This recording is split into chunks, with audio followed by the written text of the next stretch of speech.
মেসেঞ্জারের end to end encryption কীভাবে বন্ধ করবেন, কেননা এটার মাধ্যমে আপনারা যে পিনটা সেট করেন সেই পিনটা কোনো কারণে ভুলে গেলে পরবর্তী যখন আপনারা ফেসবুক আইডি মেসেঞ্জারে লগ ইন করতে যান, তবে সেক্ষেত্রে পিনটা দিতে বলা হয়। পিনটা আপনারা দিতে না পারার কারণে পূর্ববর্তী কিন্তু চ্যাট হিস্ট্রি পান না। তাই অবশ্যই মেসেঞ্জারে এন্ড টু এন্ড এনক্রিপশন বন্ধ করা জরুরি। এর জন্য আপনারা চলে আসবেন মেসেঞ্জারে, আসার পর এখান থেকে মেনু অপশানে ক্লিক করে দেবেন। তারপর সেখান থেকে লক্ষ্য করবেন সেটিংস নামে যে অপশনটি সেখানে ক্লিক করে দেবেন।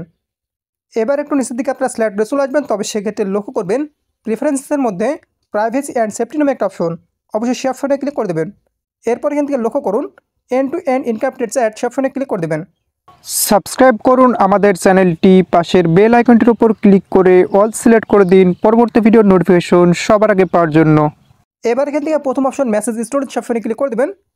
তারপর আপনারা লক্ষ্য করবেন ম্যানেজ সিকিউর স্টোরেজের মধ্যে টার্ন অফ সিকিউর স্টোরেজ অপশনে ক্লিক করে দেবেন। এবার এখান থেকে কন্টিনিউ অপশনে ক্লিক করে দেবেন।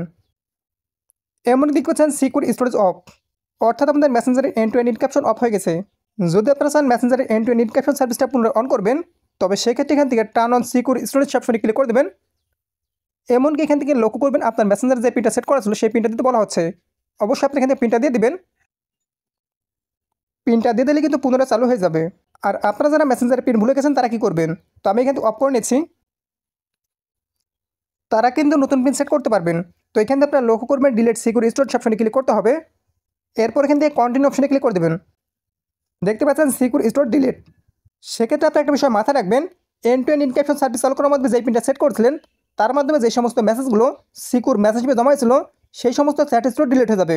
যাই হোক, এবার টার্ন অন সিকিউর স্টোরেজ অপশনে ক্লিক করে দেবেন। এবার এখান থেকে প্রথমটা সিলেক্ট করে দিয়ে কন্টিনিউ অপশনে ক্লিক করে দেবেন। তারপর দেখতে পাচ্ছেন নতুন পিন দিতে বলছে, অবশ্যই আপনারা দিয়ে দেবেন। পিনটা দেওয়ার পর একইভাবে পিনটা কনফার্ম করে দেবেন। আমি এখান থেকে 6 সংখ্যার পিন দিয়ে দিলাম। এমনকি আমাদের পিনটা সেট করা হয়ে গেছে। এইভাবে পিনটা সেট করার পর অবশ্যই পিনটা আপনারা মনে রাখবেন। আপনারা চাইলে কিন্তু যে কোনো সময় পিনটা পরিবর্তন করতে পারবেন। এর জন্য এখান থেকে রিসেট পিন অপশনে ক্লিক করে দেবেন। এবার আপনাকে নতুন পিন দিতে বলবে, তারপর একইভাবে পিনটা কনফার্ম করে দেবেন। দেখতে পাচ্ছেন আমি এখান থেকে পিনটা ক্রিয়েট করে নিলাম। এরপর এখান থেকে টার্ন অফ সিকিউর স্টোরেজ অপশনে ক্লিক করে দেবেন। এমনকি কন্টিনিউ অপশনে ক্লিক করে দেবেন। এমনকি লক্ষ্য করবেন মেসেঞ্জারে এন্ড টু এন্ড এনক্রিপশন বন্ধ হয়ে যাবে।